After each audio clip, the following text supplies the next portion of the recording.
I'm very happy to introduce two stars this afternoon. One, of course, is Tracy K. Smith, who's the United States Poet Laureate. We're so delighted to have her. And Gail Carson Levine is going to introduce her formally this evening at her reading. And the second star is our own Erika Funke, who is the queen of WVIA and all things arts and culture in northeastern Pennsylvania. Thank you. So I'm happy to present both of them.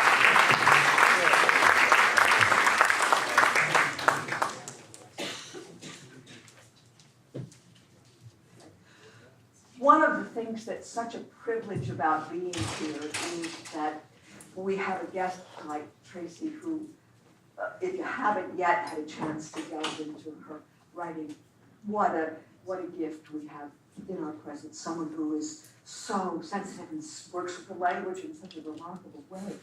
But those of you who are not from this area may not realize what an epicenter Keystone has been for poetry. And there are many times when I think back to what we might call, Charlotte, the good old days, when Mulberry Poets and Writers Association was getting underway and the active readings and bringing poets from out of the area to our region, that was all part of it. But Charlotte was the longtime president and a poet of distinction with the Mulberry Poets, and there were faculty members like David Elliott and Jane Honchel and Susan Jaffer and Karen Lomain, and these were not just people who wrote, these were people who really considered who we were as a region and what it might mean to be from here, whether it was specifically making allusions to this place or just writing out of a sense of this place. So Keystone has always been a very important beacon for poetry, and so it's so fitting to have you here. And one of the things I thought I might say at the start before we, and we have the luxury of time according to Susan and Charlotte, so we don't have to rush through your answers, Tracy. But one of the things that came to me as I read more about you and read more of your conversations was that in the Indira's net that might be the universe sometimes, there's these little nodes with the network of filters that are somehow connected to one and the other. There are a few connections that we might just say, oh, well, isn't that interesting? But I think that maybe if we mention these connections with you and our region in a peripheral way, that they might open up some conversation to us, and then we'll bring everybody in for conversation and questions. But one of the things that is intriguing about Keystone is not just its emphasis on the arts, the visual arts, and poetry and so on, but there is this interest in science, and there's a scientist on the faculty who blogs about earthquakes and keeps us up to date on what's happening around the world. But also there's an observatory that's part of the campus in Fleetville, and it's a wonderful thing. And one of the gatherings, actually, we went out to the observatory, didn't we? And got in and we looked up and imagined what that was all about. And we'll soon learn about your connection if people don't also know. The other thing in that light is that there is an optical glass plant here not far in Duryea named Schott Optical. And they're from Mainz in Germany. That's their home base. Mm-hmm. But they are makers of the most refined, or some of the most refined optical glass in the world. And some of their glass was ground and used on the Hubble telescope. Okay. And it was the second mirror I went up to find that. That's important. Okay. And so that's not very far from here, the Schott optical plant here in the States. That one's right down the road. Another thing is that you may or may not know is that Tracy has not only written a memoir and essays and this remarkable body of poetry, but opera libretto. An opera libretto, maybe another one on the way. Mm-hmm. And what is it that the first opera libretto concerned? It concerned the urban planner Robert Moses and Jane Jacobs. Jane Jacobs, born in Scranton. Okay. All right, another one. Okay. And yet another one is that another poet laureate was spending much of his growing up time in Scranton, and that's W.S. Merwin. Okay. And you have said that you admire Merwin's work, and he's got a Princeton connection. And 48. and so the thing that draws these three things that I just mentioned together is the Lackawanna River. The Lackawanna River flows along and goes by the optical plant in Duryea and goes into Scranton with Merwin and Jane Jacobs. Okay. And Merwin, this is how we're going to get into your story here. Merwin has a poem he titled Lackawanna. I don't know whether you know him, but I have glasses here, so I'm getting to that. And it ends up in this way, but it starts out, where you begin in me I have never seen, but I believe it now, rising dark but clear. Later when I lived where you went past, already you were black, moving under gases by red windows. Obedient child, I shrank from you. On girders of your bridges I ran, told to be afraid, obedient. The arches never touched you, the running shadow never looked, the iron and black eyes never stopped ringing underfoot. Terror, a truth, there's that word, lived alone in the stained buildings, in the streets, a smoke, an eyelid, a clock, a black winter all year, like dust, melting and freezing in silence. You flowed from under and through the night, the dead drifted down you, all the dead, what was found later no one could recognize. Told to be afraid, I waked black to the knees, so it has happened. I have set foot in you, both feet, Jordan. Too long I was ashamed at a distance. That was Merwin's poem about the Lackawanna River here and its pollution and all the things, the metaphorical things that those words suggest. And you have taken on a polluted river too in your work. And the image at the end where he's planting his feet, having been an obedient child, and now he's planting his feet against the rules in the Lackawanna River. It sounds to me like, and the dead, they suggest that in his discussions of the poem, that the dead that come down the stream had to do with not just dead people of his generation, but the native peoples and all those things that have washed through our civilization, things that are violent and oppressive and things like that, going through. But he has put his feet down in this river and seems to be baptized into a life. And so I thought maybe we could begin wade in the water with a river and your sense of that planting our feet in, even though with your memoir, we went with you trying to find your way through those forces and societal slouchings and so forth, but we feel that poetry helped you get to a point where you could do that. Yeah. I mean, I think that when I first started loving poems, it was because the experiences of the many speakers, other people, gave me new perspectives on the world, on the ordinary, and on the familiar. And they brought into my range, even the range of my imagination, everything that sat beyond that. And that felt so useful. It felt like I was becoming more rooted in the earth, like more connected to what it means to be human, and devising a vocabulary for how I could make my own sense out of that. When I think back, my own kind of like development as a writer, and maybe this is true for many writers too, I feel like the first poems that I wrote were private. They were about declaring, I'm here, this has happened to me. I know also, I just recorded some audiobooks of my early books, so I've kind of come back to, into contact with those early poems, and I understand also that listening to and thinking my own way into other people's stories helped me to do that for myself. And then having done that, I felt emboldened, and I think this is normal, to say, okay, but I think I might have something,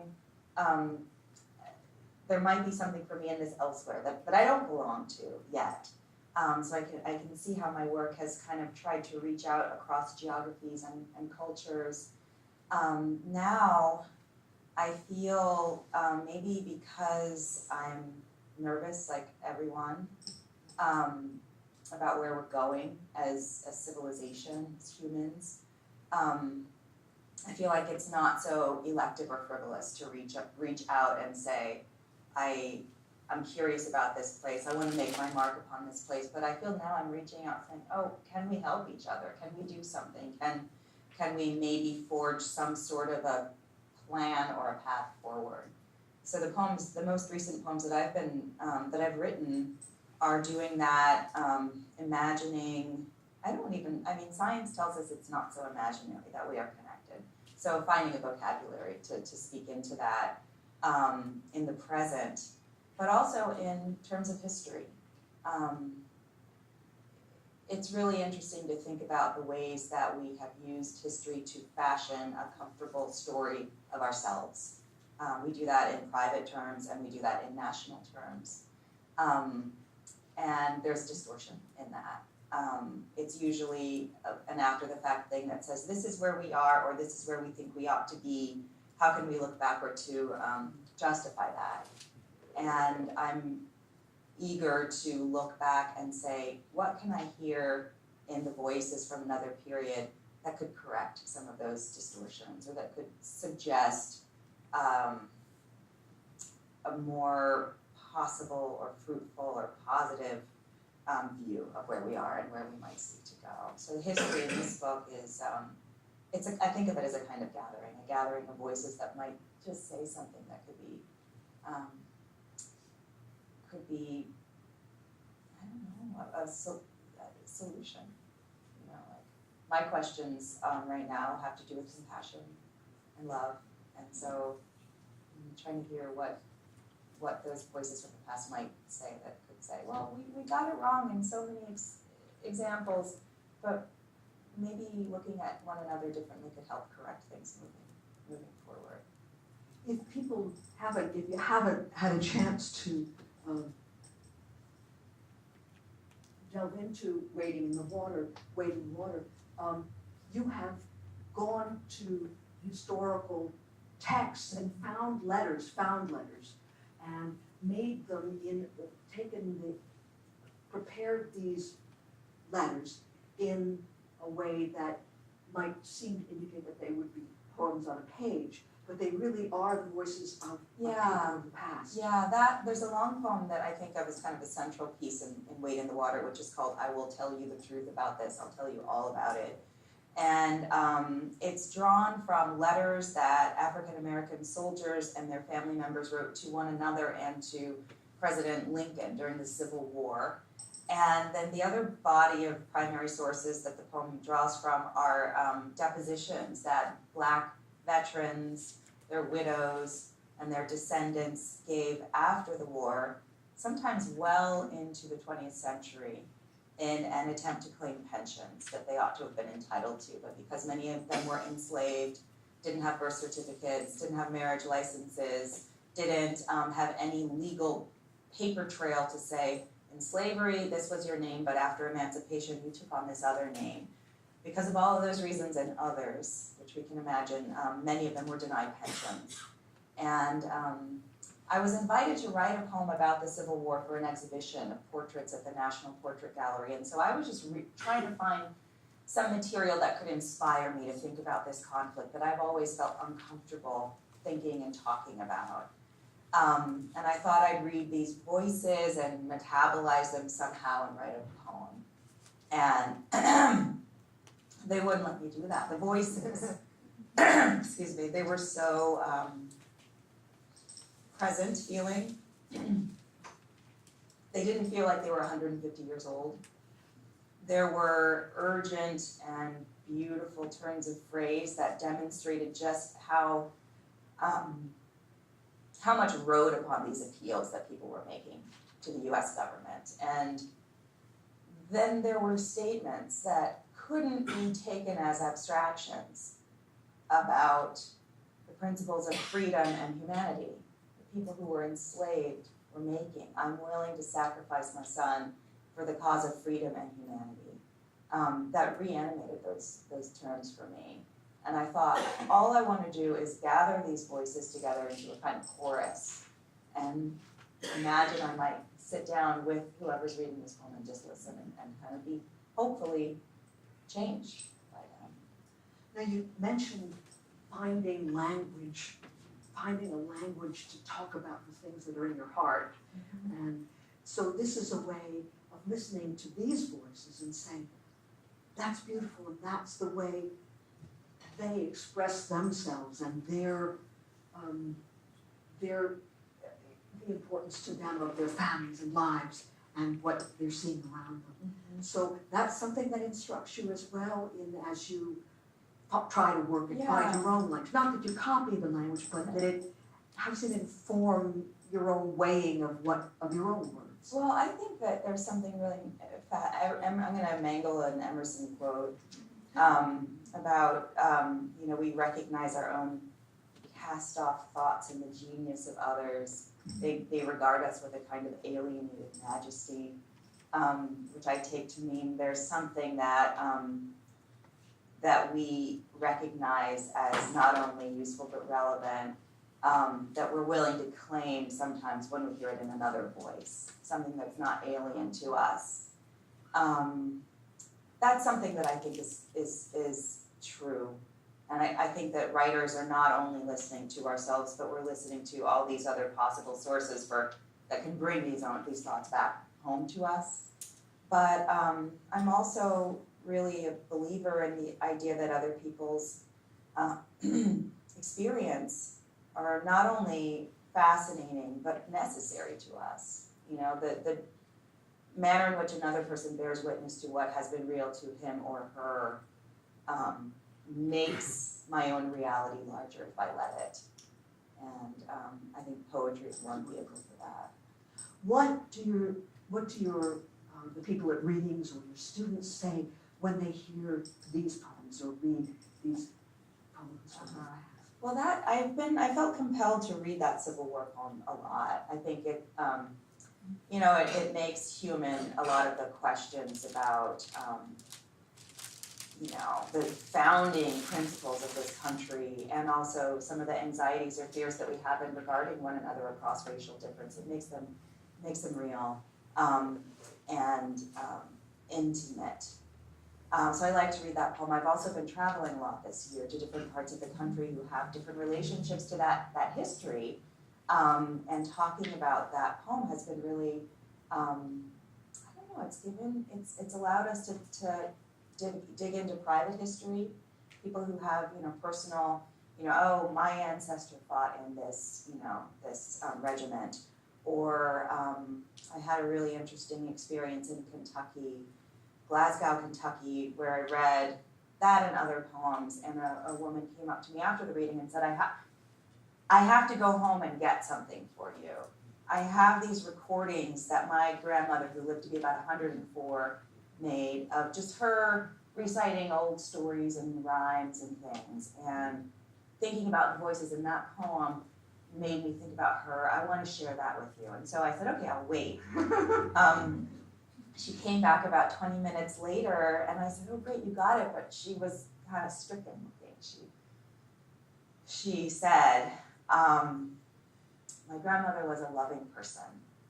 She would never want to hurt you. I need you to understand this before I give you a CD. Because what she says in some of these poems is not going to sit well with you, but you have to believe me. She didn't mean them in that way, So there's this whole big bag of history. Yes. Here it is, right in the room with us, and it doesn't harden my heart against this woman's gesture. And I think it's a really useful example of, things are so complex. We've got to find a vocabulary that can be practical for talking about these things.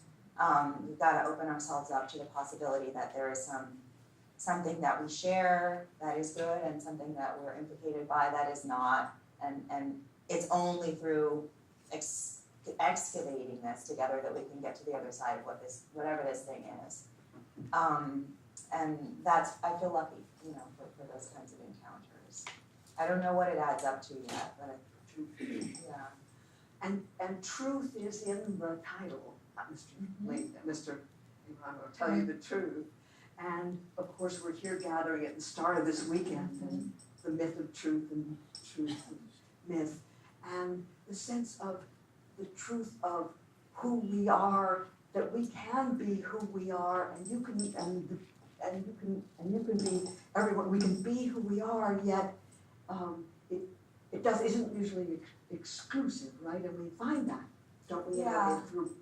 Through these the vulnerability that we can experience in a poem that might be safer. Yeah, that vulnerability feels safer in a poem, but ideally it ripples out to something that doesn't feel quite so safe, right? Because in order to accept the truth of anyone, but particularly someone who has at some point been,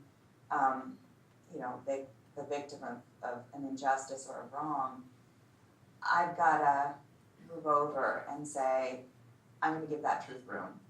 I'm going to hold mine over here for a little while. And then when I bring mine back over, it's got to sit differently beside that. The truth has now changed. And I think that's a courageous act. And I think that, I think it can begin in a poem, but ideally it gets off the page. Do I understand that one of the impulses for getting you to begin this collection was being part of a ring shout? Yeah. And I don't know whether you know the story from her, but I think it's really intriguing, and I'd love to know what it was about that experience that gave you the oomph, let's do this. Well, a lot of the poems that I was working on, like that Civil War poem, came before that experience, but I was trying to bring all of this work together into a collection, which for me means it's got to be a unified body. These poems have to be in conversation with each other.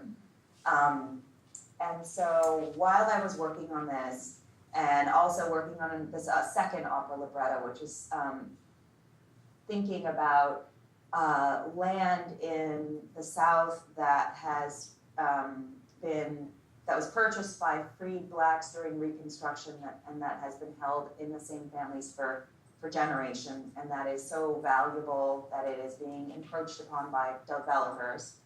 I was on a trip just exploring some of these sites. I was there with a historian and some musicologists and my collaborator and members of the opera company, or administrators of the opera company, and it was a painful ride, staying at a plantation, going to my allergies are coming back. Going to unmarked sites of some of the most atrocious history, some of it, in this country, and then I went to this ring shout, which, as you probably know, is a tradition of singing African American spirituals, which they all play two roles historically. If you are thinking back to the time of slavery, a song like Wade in the Water is consolation. It says, God is with you, God will stay with you, you will be delivered.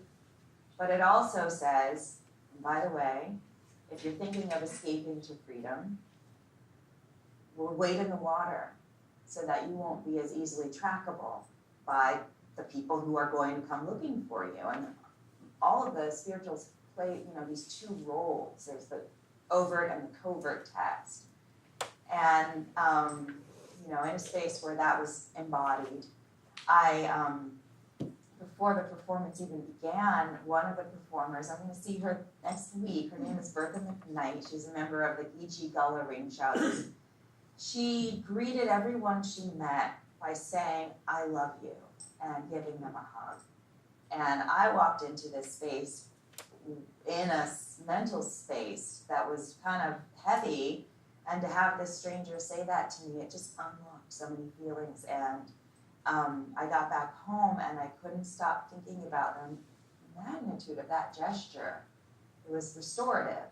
It created a kind of sense where sense didn't seem to fit, thinking about all of the facets of this history, some of which are brutal, others of which are so life-giving and remarkable, that survival of a people and a culture and the ways that culture has enlarged and I think corrected much of American culture. So having that gesture, it became the anchor. This is a long answer, but it became the anchor for all of these other poems for thinking about history and about the challenges of the present moment where love doesn't really seem to enter into our vocabulary enough. And then I said, I want to make space for her message in my book. And you do the sense of, and you have talked about space in many ways. We know about your dad in the Hubble space and looking out in the Life on Mars collection. And so there's the immensity of the infinite universal space. And then there's this interior space that we have as humans of ourselves. But there's also that in-between space, and there's a reference to Emily Dickinson, and how you felt that reading a poem of Emily Dickinson's, that she was creating some space for you, inviting you in. So you have a sense about space and poetry in a lot of many senses. I think poems are really, I feel worried that our microphones are. Yeah, I know, we're sort of. Can you hear us away. very well? Yeah. Okay. I think poems are great at scale shifts. That's what I think that all of this is about. It's about thinking on these different scales in a single act. I'm going from, if I'm thinking back to Life on Mars, imagining something cosmic, and then something as private as grief in the same poem, and seeing what those different planes or scales can offer to one another. We do it a lot, we do it when our minds wander. We do it when we're staring at something out the window and the movement of it recalls something that's completely different, but that shares something. Poems allow you to kind of track that progress and to, sort of build upon it. And that's important because if we don't have that sense of space where we tend to be too boxed in, or can't put ourselves out across the space to Yeah, whoever's. well, I would just sat in on the previous session and what my meager mind can kind of get its head around. I like the idea that the moving from the pure theoretical vision of mathematics to something like a crochet item can make space for yet another vocabulary to live and to be ponderable. And I think that's what's happening in a work of art. You're finding out how these different and disparate seeming systems can create, if they're examined together, space for something that already exists, but that we might be able to draw insight or consolation from. Your memoir opens with a remarkable prologue and the experience that you draw us into of the passing of your mother's death. And so you start with the sense of death, and there are, of course, the deaths we were talking about with the Merwin poem, that there are the deaths from violence and disease and those deaths, and war and that kind of death. There's death that would come as a culmination of a life lived. Death, we're all going to face it, and many people don't want to face it and live life in denial of that truth, that we're all going to die. Is it important for us then to find a way if we don't write about it, but at least to have a dialogue with the notion that we are mortal and that we don't want to bring it upon someone else too early, but in a violent way, but that we really all need to hold that up. I think so. I mean, I feel like death drives, so the interest in it drives most of my writing because both my parents are gone. And then having children has added to that. Like, is there a way in which these different people know each other, can know each other? What lives on? What doesn't live on in a way we can understand and go? I like the sort of paradox of being made to feel incredibly small by that, but also incredibly eternal. I think it's important to feel small because it means that you won't trudge upon someone or something else that is going about living its destiny in whatever form that is. And large because it means that you can add to this story that's being mapped out on an eternal scale. And I've sensed that belonging or coming to terms with where do I belong, but do I belong, about this sense of is this a vast, open, senseless universe, a place? Where do we fit? And belonging is something that you wrestle with, don't you? Mm-hmm. Yeah. I mean, I feel like what I've done in my writing can't be like pure and empirical because I knew I needed to feel that there was an order. Grief made me determined to find an order, even if I had to make it up. And so language became a tool for moving backward. If this is what I'm hoping for, how can I build that in language that feels solid and built on some kind of integrity, and beauty is an integrity. How can I do that?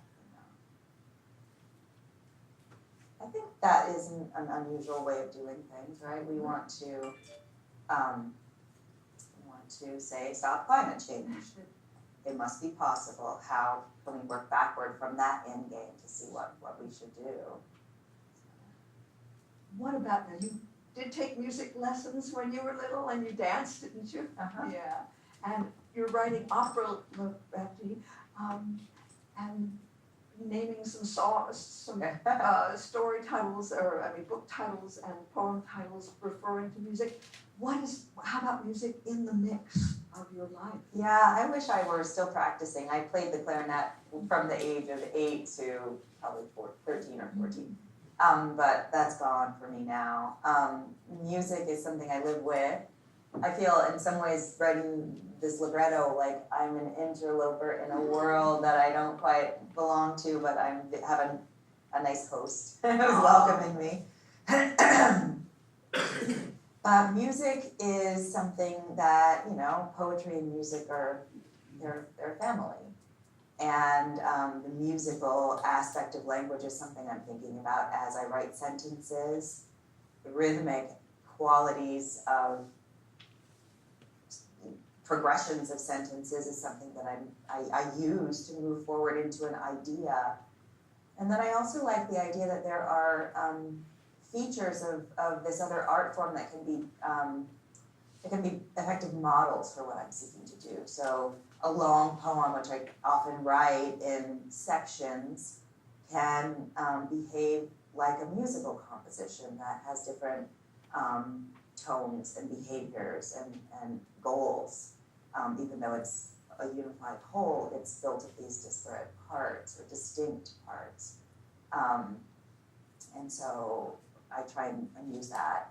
I try and, I'm willing to use anything. So I think, there's a way that choreographing movement, if I can describe movement in a way that reads what it emotionally somehow gestures toward or implies, then there's a meaning that can happen almost invisibly in a poem. And so that's something that, you know, maybe it's dance, maybe it's something else, but I think that I'm trying to find a way as an artist that any vocabulary can have an effect upon the language that I'm using, you know, as a poet. What did you think of Jane Jacobs when you immersed Oh yourself in? gosh, I wish she could come back. Yeah, I didn't know very much about Jacobs or Moses when I started that project. This is an opera as yet produced. I think excerpts of it have been produced, but it's called A Marvelous Order, which is one of Jacob's descriptions of of city life, the chaos. Within this chaos, there's a marvelous order. And I, you know, having lived in New York, I lived in New York for many years, I knew about some of what Moses had done, but it was really writing this that taught me the effects of what, you know, that vision, the effects it had, and this really beautiful counter vision that Jacobs had about neighborhoods being almost like these, you know, ecosystems where I'm watching out for you, you're watching out for me. There's a life, there's a pattern, there's spaces where things happen, and it keeps, you know, it keeps things alive. It's like coral reef. And roadways and building cities that sequester people and that make space for vehicular traffic as opposed to pedestrian traffic stifles that and atomizes that. I think she's right. And you know, I think that we see, you know, like the far side of her vision through gentrification and the corporatization of cities now. And we'll bring all of you in, but I just wanted to say then, given what you've laid out for us about your way of working and the insights that you have in terms of language and history, what then with the laurel wreath, second time around you were kind of brought on for a second term, how do you then put that sense of poetry out into our lives as our poet laureate? I think it's very simple. I see it as a very simple thing. I want to get into rooms with people and read poems with them and talk to them about what they notice. What do you hear? What do you see? What does the poem make you feel? What does the poem make you remember? What questions does it raise? And where do all of those things lead us in this spontaneous conversation? I think it's a really powerful way of getting small talk, you know, out of the room. It's not even a possibility because we're reading poems about life and death. We're reading poems about love and loss and childhood and place. And so we can be our best and realist selves together, even though we don't know each other and may never see each other again. And it's been exciting to go into places where, I keep saying this, but crowdsourcing algorithms tell me I have nothing in common with anyone, and finding that poetry is defying that. So that's what I've been doing, and going into places where the poems I love by other poets, some of my own poems, are being changed and enlarged by what other people are finding within them. I did a workshop in Wyoming, and one of the participants was a man who said, I get it now. I've never really had a lot to do with poetry, but I get it. You just kind of pour it in through your filter and you see what it does. So I'm reading this poem and I'm really invested in the perspective of the mother in this poem. And this 20-year-old is reading this poem and she's really invested in the perspective of the son in the poem. We're reading the same poem. I can see her perspective, but this is what is made active for me. And in another 10 years, I'll read it and it'll be different. And that's exactly what it is. That's exactly what it is. And we don't need a specialized vocabulary to do that. You ready for some questions? Yeah. Anybody, please. We have questions for, yes. Oh, me? One of the things I really always admire about your poetry is the exploration of personal experience, whether it be like brief through the macrocosmic, and I was just wondering, why do you think, as you touched in today, looking at things through both why do you think looking through the lens of the cosmic and the macrocosm, sorry, I didn't get a lot of sleep last night. The macrocosm makes an effective way of remembering the past and remembering those we have lost. Let me just ask, do you need us to repeat the question, or are you all right in terms of if you're registering it for the archives? Do you need that question repeated, off mic that it is? We're probably picking it up, but if you want to repeat it anyway, just to be safe, that might be. Okay. Just the sense of addressing the personal and the microcosmic and the macrocosmic. I think I'm really so desperate for useful connections that while I start in my own, this is what I can reach, I need to believe that if I extrapolate enough, I'm going to gather still more. And so that's where those scale shifts become useful to me. They allow me to get outside of, usually what brings me to the page is a kind of anxiety. It's seldom happiness. And whether it's from my own experience or from thinking about the world or the community that I belong to, I need to get out of this small closed space so that I can have another perspective that might be consoling in some way or productively chastening. It's usually that. It's usually like, okay, this is as bad as I thought, and I have much more to do with that than I thought. Yes, please. Hi, I heard you speak about 2 years ago at Lemoyne College, and you were doing a craft talk. You talked about usefulness, being driven by a need for usefulness in your work. And I wondered if you could talk some more about that and how, in your role as poet laureate, you are you're looking at that idea. Yeah, you hear me say that word still. Several times, yes. Question of usefulness. How do I come? Well, part of it is language is the thing that I turn to first when I have some kind of a large question. So I'm trying to solve it, trying to answer or get a little bit more of a sense of what is possible. But I also think that there is, in this space that asks the question, does poetry matter? There lives a notion that poetry is decorative. Poetry is about finding pretty ways of describing what we all know in hard, real terms. And poetry is an escape from what we're really here to be doing, getting down to business, whatever that may be. And I think that is completely wrong. I think poetry is the one means for bringing language to the service of what we live befuddled by, whether it is so amazing and joy-producing that I can't describe it, or the opposite.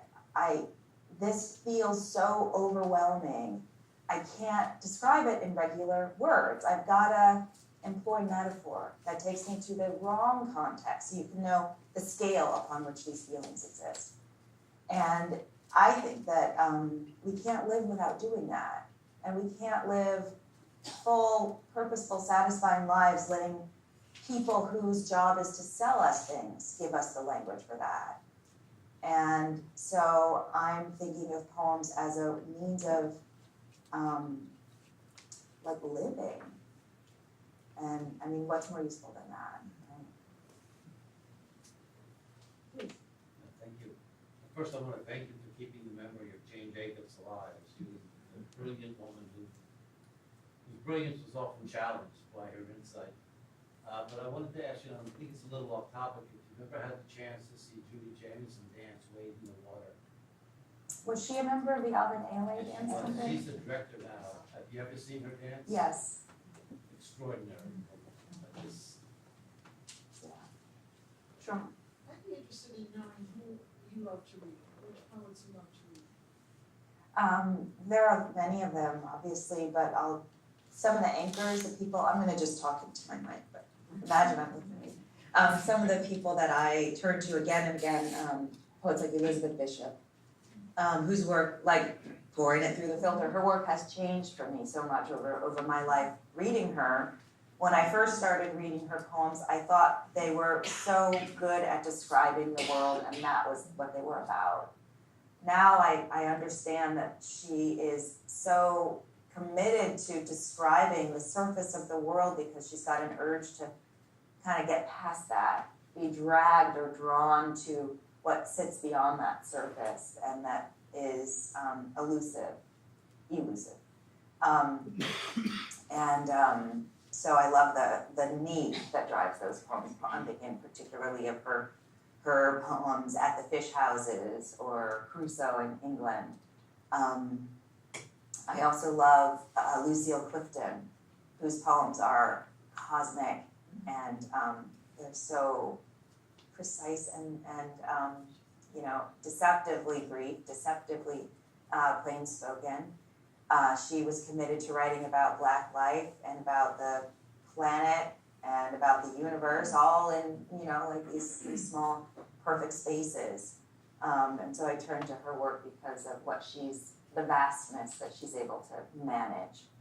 I love poets like Linda Gregg, whose work feels philosophical to me, and it's like direct clarity, and then the kind of ethereal sort of imaginative space she's able to touch into at different crucial moments in her poems.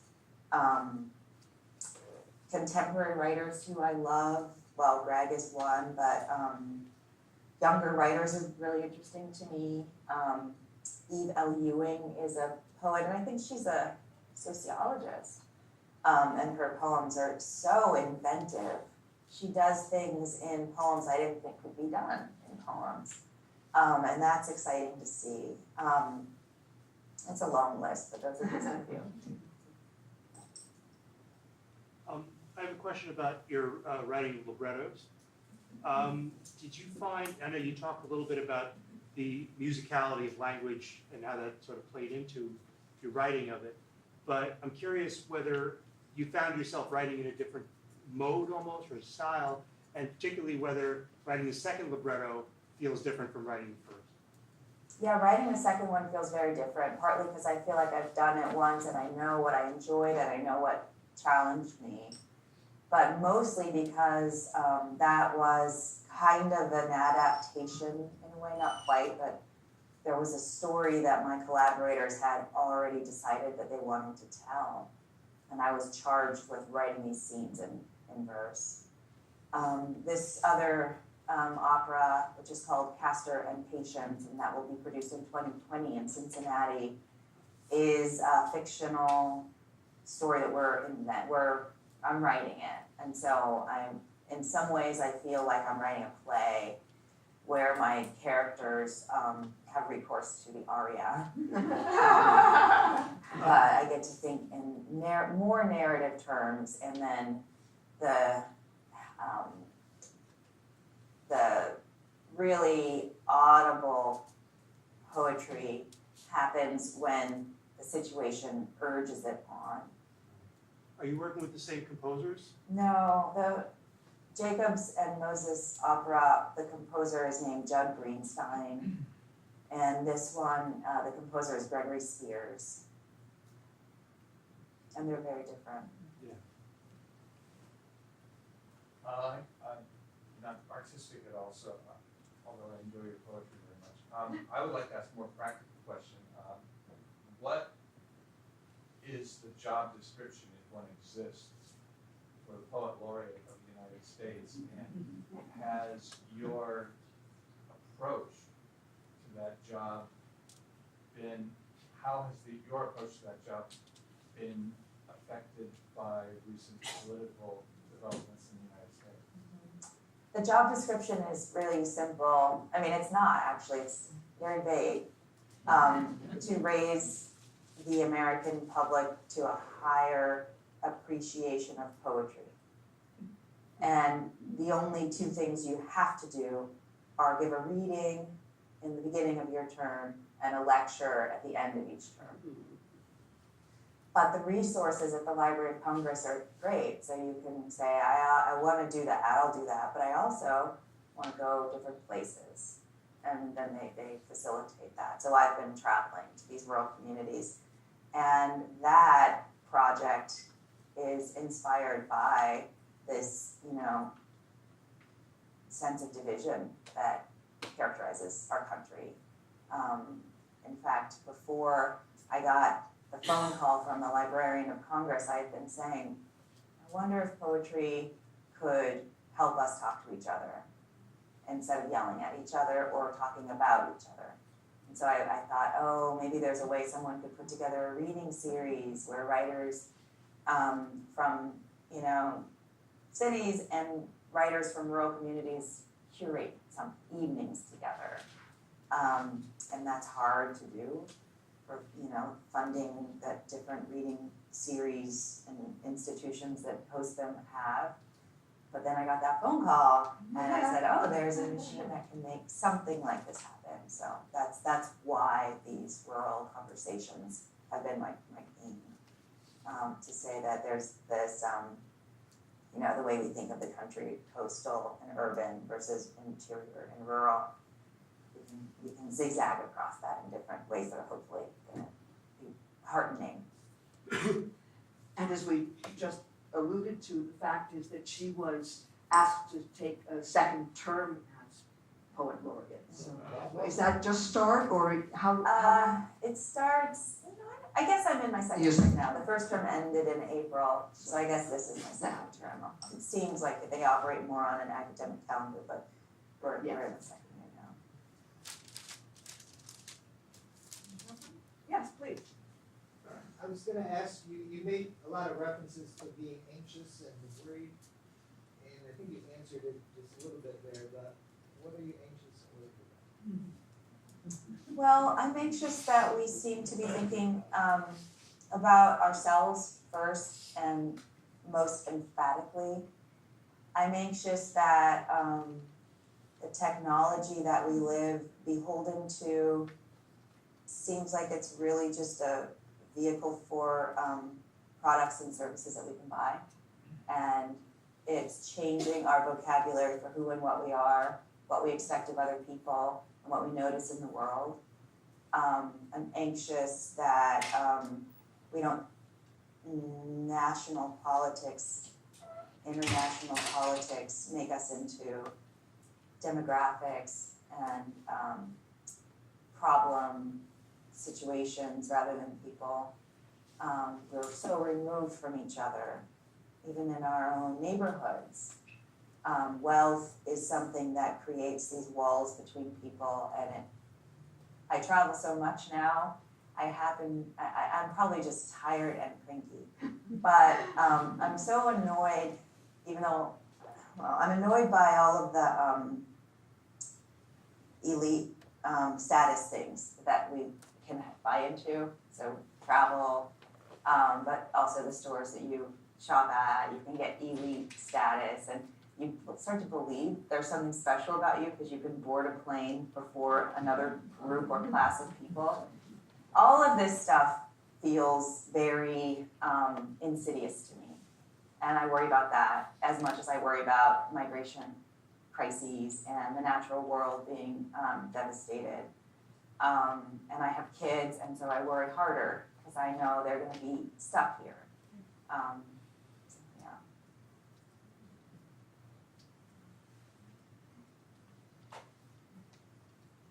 Tracy, I have a question regarding Mark Doty.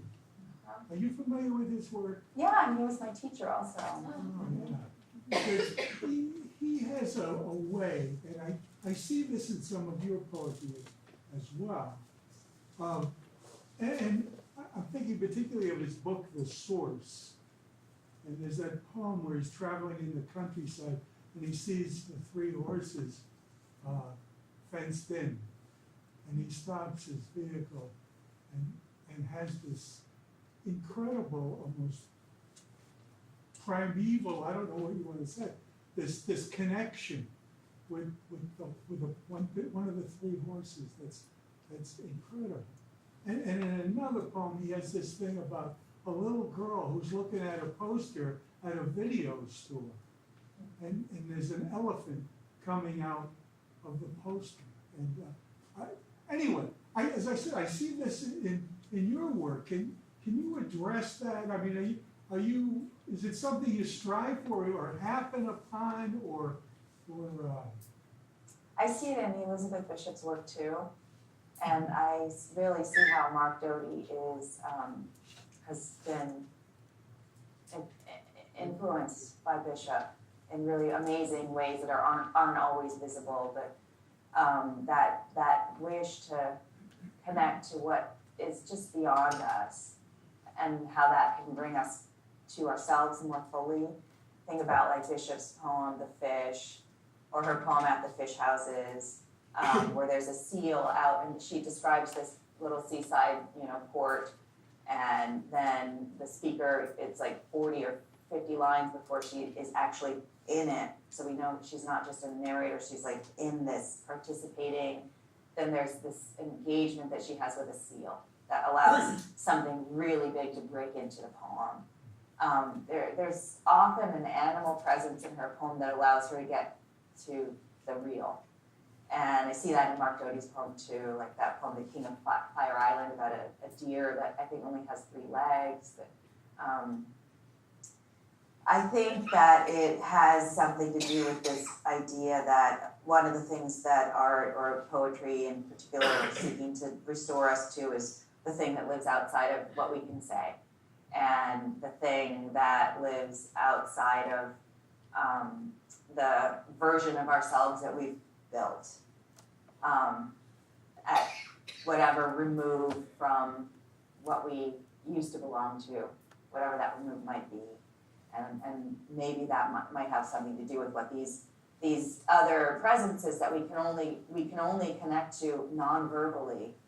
We can only listen to them in a way that forces us to rely on something intuitive or something else, if not even logic. How that drives poems sometimes. But I think it also lives in poems by other poets that have to do with nature. Well, this wordless space that suggests a kind of agency that we, if we can refine ourselves properly, can kind of hear. The sense that we are being addressed, actually. Yeah, we want to feel that way at the very least. I'm questioning, not so much from the point of view of you being a poet, but just from you being a human being who's intersecting with a lot of other human beings in this country. One of the things that I'm so struck by coming from another country is how much religion divides Americans. And as you mentioned when you told the story about wading in water, religion has also played an enormous role in liberation, particularly in African American culture. I come from a science world where religion is universally derided, and so many elite academics see it as something that's just an uneducated evil. But clearly, it's played this enormous role and continues to play an enormous role in liberating movements. Do you see any way that we can bridge this divide? I long for that. I think faith comes up a lot in my work out of that wish. What is the large thing, again, that sits on the other side of all of the human barriers and strategies that we have brought religion to the service of? I work at Princeton with Elaine Pagels, who's a wonderful scholar of religious history, and she has a memoir coming out soon, and she talks about why she's so interested in religion, and part of it has to do with the way that these origin stories allow us to make the kind of sense of the world that we want, so something that solidifies gender dynamics in a society, or something that creates a sense, different kinds of power or order. But she's also interested in it because there are things that these rituals and mysteries connect us to that sometimes coincidentally do feel real.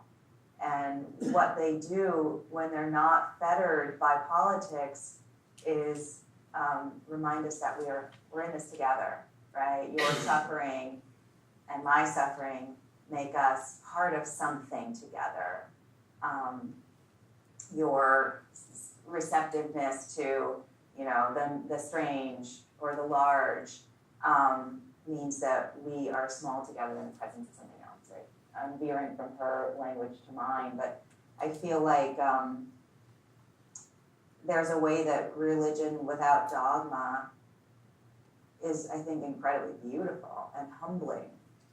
With dogma, it's self-aggrandizing and it's a means of wielding power against others.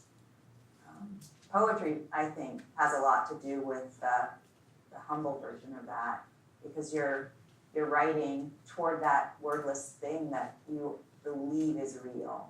You have faith that there's something that the sounds of words are guiding you toward, that you didn't know, and that you can only learn from following this path. And that feels spiritual at its best, I think. How has having children changed your relationship to writing, or has it? Because I imagine that, you talked about your anxieties and your fears for culture and where we're going, but I see the work as almost a map through it, as something that you're laying out through language, pathway for children, other people. Yeah. Well, I mean, it's hard for me to know because I'm also getting older, as but my last 3 books I've written either with or about to have children, and I see how that the material that I'm actively or consciously interested in has definitely been guided by them, the world that they will find when, and the books I wrote before that were about my own private stake in things, but I was also younger when I wrote those books. I know, though, that what I'm interested in writing now, I want it to be, I don't know if it can, but my ambition feels large because I want it to be something that could serve them if they were to turn to it at some point.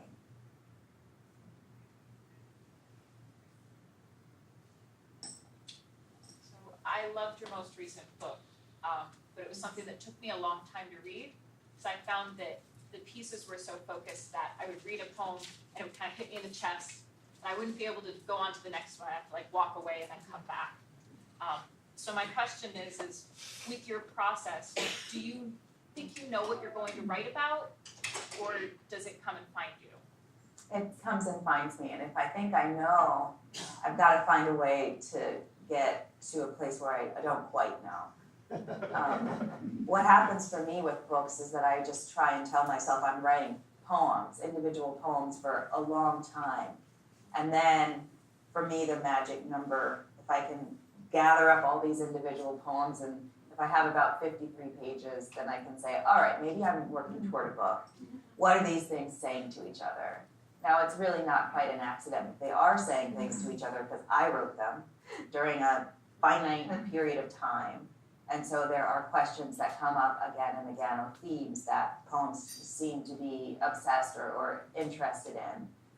And then there are, the fact of making a book means I want to try and push the bounds a little bit and say, well, these poems are different from these, but they must be saying something to each other. How can I heighten that conversation? What's missing here? And then I start making more deliberate choices. then I start saying, well, if I'm thinking about these themes, have I walked around them enough to think of them, to look at them from these other perspectives? But I try to put that off as long as I can so that what's happening feels authentic, I guess, not forced. So how do you know when a book is done? Well, I ask those questions. What's missing? How can I heighten this conversation? And then I start to put the book in order. And I will know it's done when the arc is complete.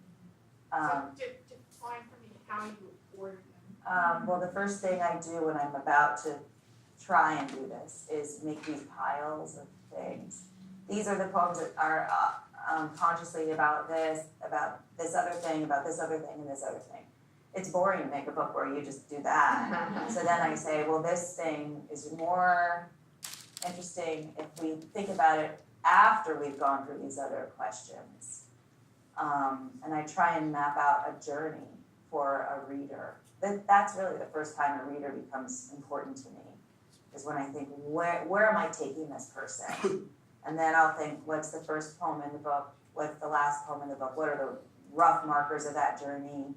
And then I think in micro terms, last line of this poem, first line of this poem, that's a little journey. And then, how can I make something happen? How can I help someone get somewhere?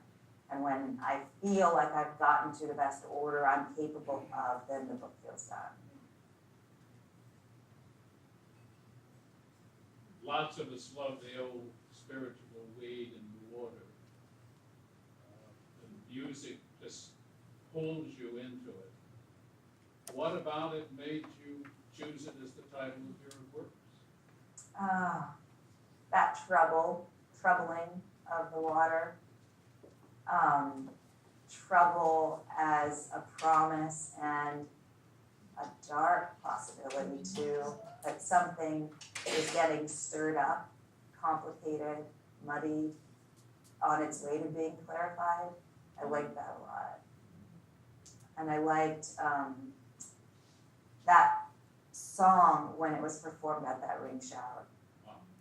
That was the one that I kept coming back to. That was the one I came home and was singing to my kids. And that idea that that's a vocabulary for love, that felt really important. Okay, one more question.